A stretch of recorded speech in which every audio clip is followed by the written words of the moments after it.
So this is an effect that I saw in a movie advertisement just recently, and it's a pretty neat effect where they take an image and apply it to a background like this, really old-fashioned background, and give it a, kind of an illustrated quality where it has a kind of a worn-out, old-fashioned look to it. You can see it. I've seen it on movie posters for westerns and stuff like that, and it's a pretty cool effect. So the first thing I need to do is on this image here is remove all the color information. So I'm going to go under Image, Adjustments, Desaturate. And the next thing I'm going to do is go under Filter to Blur to Surface Blur. And the reason I'm using Surface Blur is that I want it to really smooth out all the little fine detail in her skin and everything in here. But I don't want it to lose any of the detail in the hat and any of the other highly defined areas like the teeth and the mouth and her eyes and everything like that. Now if I ran a regular blur filter or a Gaussian blur, it would certainly lose the detail altogether, and I don't want it to do that. And the reason why I want to smooth this out is because of the next filter I'm going to run. So I'm just going to hit OK here. And I'm actually going to duplicate this layer because I'm going to be using this blurred layer by itself as part of the effect later on.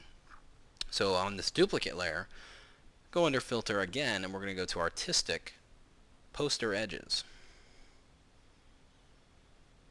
And we're going to get this big window here. And you can see right away I'm getting a kind of a dark outline effect here, which is exactly what I'm looking for.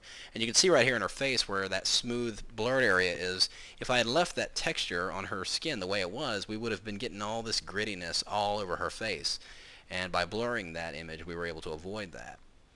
And I can see that a lot of the line detail is pretty much as I want it. If I wanted to, tweak that a little bit, I can certainly adjust these settings over here. And that looks pretty good. So let's go hit OK. So now I have this layer with the bold outlines, and I have this blurred layer just as it was originally. So now you can see that this background layer is locked because it's a background layer. So I'm just going to double click on it to make it its own layer, because we're going to be dragging these two layers over to this textured background I have right here. So with this image active, I'm going to hold down my Shift key and select both layers. And I'm just going to click on that layer and drag them right over to this new document. And I'm just going to minimize this file here because I don't need that right now. And I'm going to just zoom out here a little bit. And I'm going to bring up my free transform with both of these layers still active. I'm going to bring my free transform, Command or Control T, and just see where I'm at in the scale of things here. And actually it looks pretty good. I'm just going to reposition this just a little bit this way so that arm is just a little bit more visible. And we'll hit enter. I'm going to turn off this layer here because I want to work on this layer in the middle just for a minute. And on this layer I'm going to change this layer's blending mode to color burn. And I'm going to drop its opacity down to about 60%. And well, let's maybe like 65. And I'm going to bring up a layer mask onto this layer. So I'm just going to click on this new layer mask icon here. And I'm going to go over here and get my gradient tool. And I want to make sure that I'm going from black to transparent right here. And what I'm going to do is bring in a fade basically from around all the sides, just so it's not so crisp right up to the edge. I want it to have kind of a worn out effect, and almost as if it's fading from years of wear and tear. So I'm just going to start at the top here, hold down my Shift key, and just drag a gradient in on that layer mask. And that's just basically making it a little transparent. And that looks pretty good. So I'm going to activate that other layer. And this layer I'm going to make its blending mode soft light. And like the one before, I'm going to drop its opacity down, but this time about 75%. And again, I'm going to add a layer mask and just going to fade in those edges just like we did on that last layer. Just a little bit here. Not quite as much as the last one, but just a little bit here and there. Okay. Now, I'm going to hold down my Shift key and select both of these layers once again, and I'm going to go into my Layers pull-down menu here and select New Group from Layers, and we'll just give us a name. And what that's done is taken both of those layers and dropped them into a folder here in my Layers palette, making them a layer group. Now it's going to be important in a second, but for now I'm going to turn off this group because I want to work on this texture. I'm actually going to make a duplicate of this texture layer. And as we did before, I'm going to remove the color information. Go to Adjustments, desaturate. And I'm going to bring up my levels. Zoom in a little bit here. I'm going to bring up my levels using Command or Control L.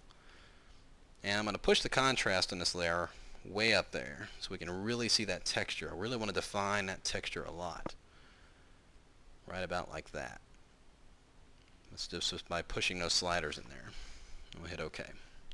Now I want to activate this layer as a selection, but I only want it to activate the light areas, the luminosity of this layer. And the way to do that is to hold down my Alt, Control, or Option Command and press the tilde key, which is the little wavy line key next to the number 1 on your keyboard.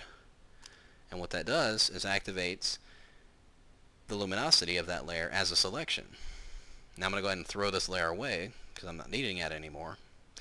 I'm going to turn on this grouped layer here that we have, the layer group, and with the group active, I'm going to click on my layer mask icon, and it's going to generate a layer mask based on that selection, and it's going to affect every layer in this group. If I zoom in here, you can see how that texture is affecting the overall image, and it's really affecting these two images here. So if I turn one of these off, it's still affecting them because they're part of that group. Their original layer masks are here and still intact. And this new one that I just created, if I hold down my Alt or Option and click on it, there it is right there. And it's affecting that entire layer group as a whole. And that pretty much completes the effect. You can see we're getting a really worn out, old-fashioned wear and tear look here, all from using that one photograph. And if you wanted to take this technique way further and do a complete design on it, I've actually got a finished one here that I did. So let me bring it up here. And you can see right here, I've taken several images and composited them together using that very same technique. And even on the text here, you can see I use that same thing I did over here where I applied the texture as a layer mask.